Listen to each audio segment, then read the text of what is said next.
O ser humano está totalmente sozinho. Ele está na escuridão.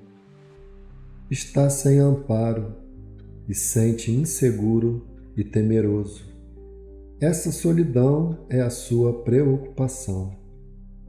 A religião é maneira de ele se livrar desse medo. Ela é basicamente o processo de se tornar destemido. Mas as religiões só no nome, têm muito medo do destemor.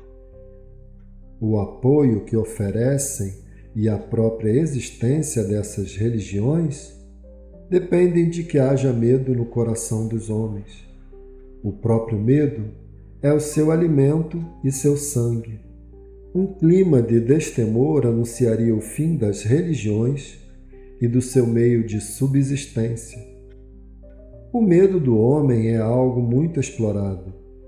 As religiões não ficaram para trás nessa exploração. Talvez a tenham até liderado. E é só com o respaldo do medo que os deuses das religiões existem. As superstições e os seres sobrenaturais assustadores só intimidavam o homem, mas nunca passaram de brincadeira de criança. Mas um Deus baseado no medo matou o homem completamente. Essa brincadeira custou um preço muito alto. A vida ficou enredada nas teias do medo. Como pode haver felicidade se só existe medo e mais medo? Como pode haver amor?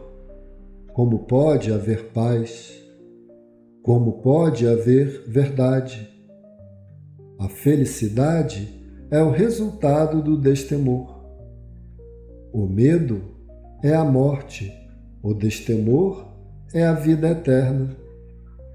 Essas superstições prosperarem no nosso medo é algo compreensível, mas esse Deus também precisar viver do medo é algo totalmente errado. E se Deus é baseado no medo, então não haverá maneira de as pessoas saírem das garras dessas superstições. Eu digo que Deus, a divindade, não tem nada a ver com o medo. Sob o disfarce de Deus, certamente alguém está explorando esse medo. A religião não está nas mãos das pessoas religiosas. Dizem que sempre que a verdade é descoberta, Satanás é o primeiro a se apossar dela. As pessoas que apresentam e organizam a religião não apenas se opõem à verdade, como são basicamente contrárias a ela.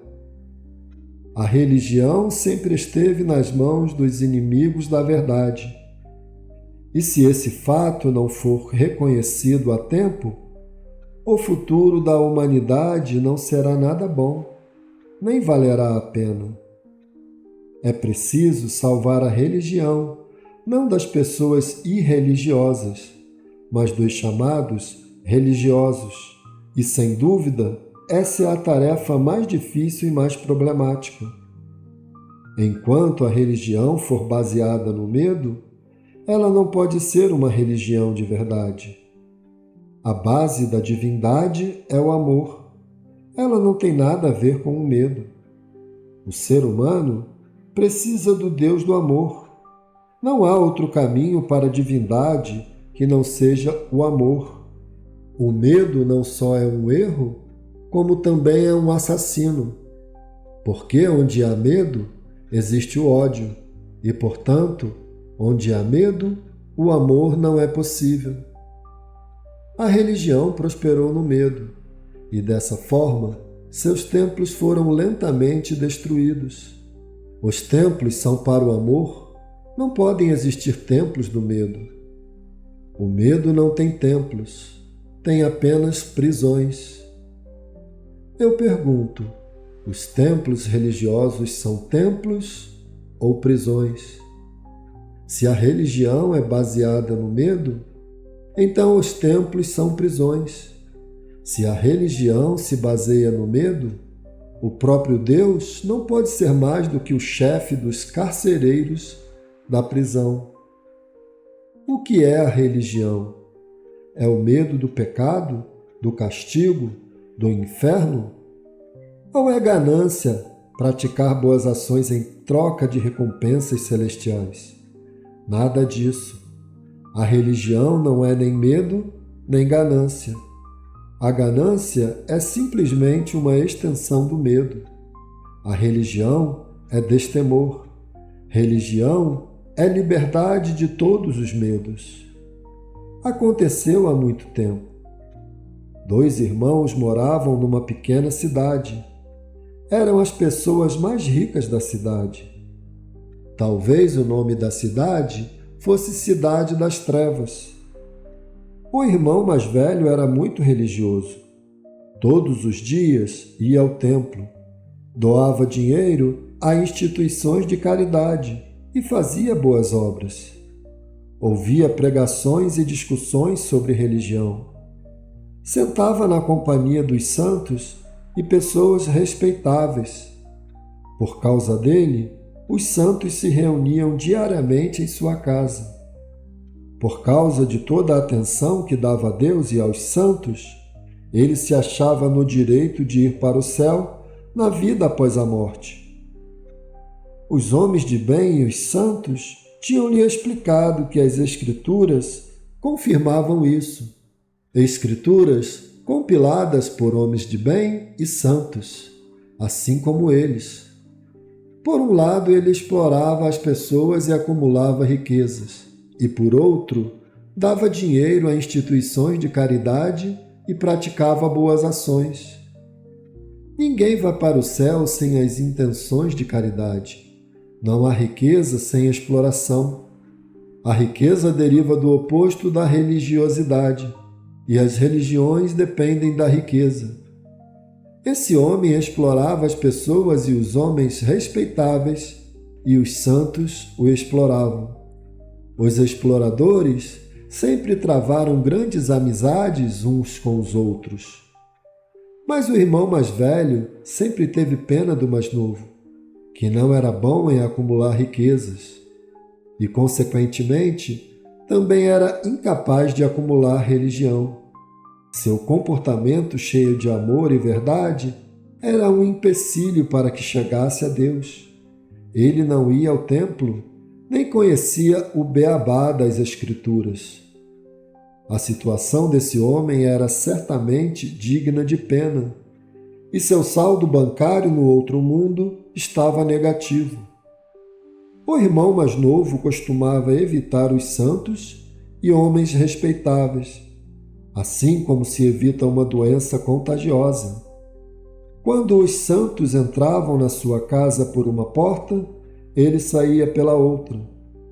O irmão religioso costumava pedir aos santos que promovessem uma mudança no coração do seu irmão sem religião. Mas tal mudança só poderia acontecer se ele permanecesse na presença desses santos, o que não acontecia. Um dia, no entanto, um homem considerado santo, muito bem experimentado, chegou à casa deles. Ninguém sabia quantas pessoas sem religião ele já havia convertido. Era bem versado nas teorias da paz, da persuasão, da ameaça e da divisão. A profissão dele era converter pessoas. Os alicerces das religiões se assentam sobre esse tipo de santo. Do contrário, as religiões já teriam desaparecido há muito tempo. Quando o irmão mais velho repetiu seu pedido de ajuda a esse santo, o santo respondeu: "Não se preocupe, esse tolo agora vai se ver em maus lençóis. Vou fazer com que ele se lembre de Deus. O que eu prometo, eu sempre cumpro." Então, dizendo isso, pegou seu cajado e acompanhou o irmão mais velho. Ele tinha sido lutador no passado, mas depois, descobrindo que a santidade era uma profissão muito melhor que a luta livre, tornou-se santo. Assim que entraram, o santo abordou o irmão mais novo.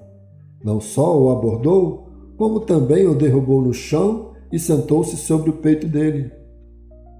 O jovem não conseguia entender o que estava acontecendo, mas, embora a surpresa o tivesse deixado sem fala, conseguiu balbuciar: Senhor, o que está acontecendo?